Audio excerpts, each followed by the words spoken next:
সহযোদ্ধা শ্রমিক বন্ধুগণ, আজকে ঐতিহাসিক মহান মে দিবস। 1886 সালের এই দিনে আমেরিকার শিকাগো শহরের হে মার্কেটের সামনে শ্রমিক সমাবেশ অনুষ্ঠিত হয়েছিল।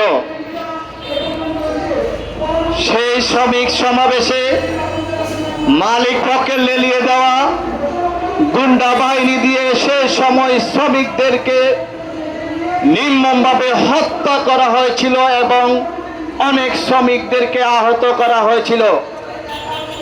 তৎকালীন 16 ঘন্টা কর্মস্থল থেকে 8 ঘন্টা কাজের জন্য এই আন্দোলন সংগ্রাম করা হয়েছিল। সেই শ্রমিকদের রক্ত এবং জীবনের বিনিময়ে আমরা আজকে 16 ঘন্টা কর্মস্থল থেকে 8 ঘন্টা কাজ করতে পারতেছি। সেই জন্য সারা পৃথিবী জুড়ে আজকে এই শ্রমিক সমাবেশ অনুষ্ঠিত হয়েছিল। আমরা তাদেরকেও স্মরণ করেছি।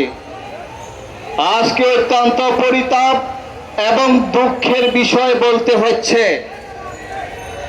সারা পৃথিবী জুড়ে যখন শ্রমিকরা রাস্তা নেমে এসেছে, আমরা দেখেছি এখনো শ্রমিকদের যে দাবিগুলো এখনো সে দাবিগুলো আদায় হচ্ছে না।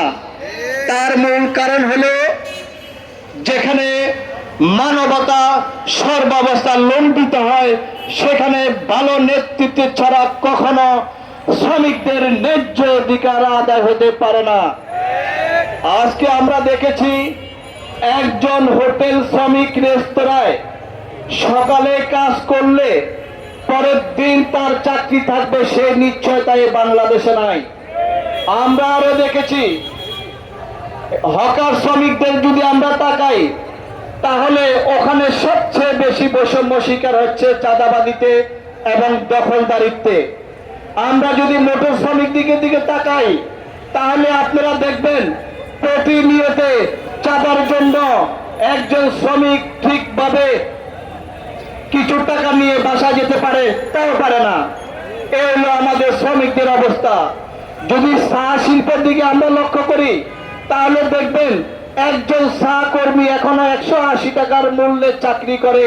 আপনারাই বলুন, এক বেলা খাওয়ার জন্য 200 টাকাও হয় না, অথচ 180 টাকার একজন চা শ্রমিকদেরকে মজুরি দেওয়া হচ্ছে।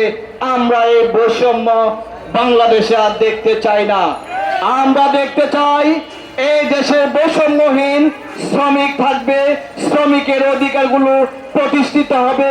এই জন্য শ্রমিকদের অধিকার প্রতিষ্ঠা হওয়ার জন্য এই দেশে ভালো নেতৃত্বের প্রয়োজন। ভালো নেতৃত্বের প্রয়োজনের জন্য আল্লাহ খোদাবিরু সৎ মানুষকে আগামী দিনে আমরা নির্বাচনে দেখতে চাই। আজকে আমাদেরকে খেয়াল রাখতে হবে, এই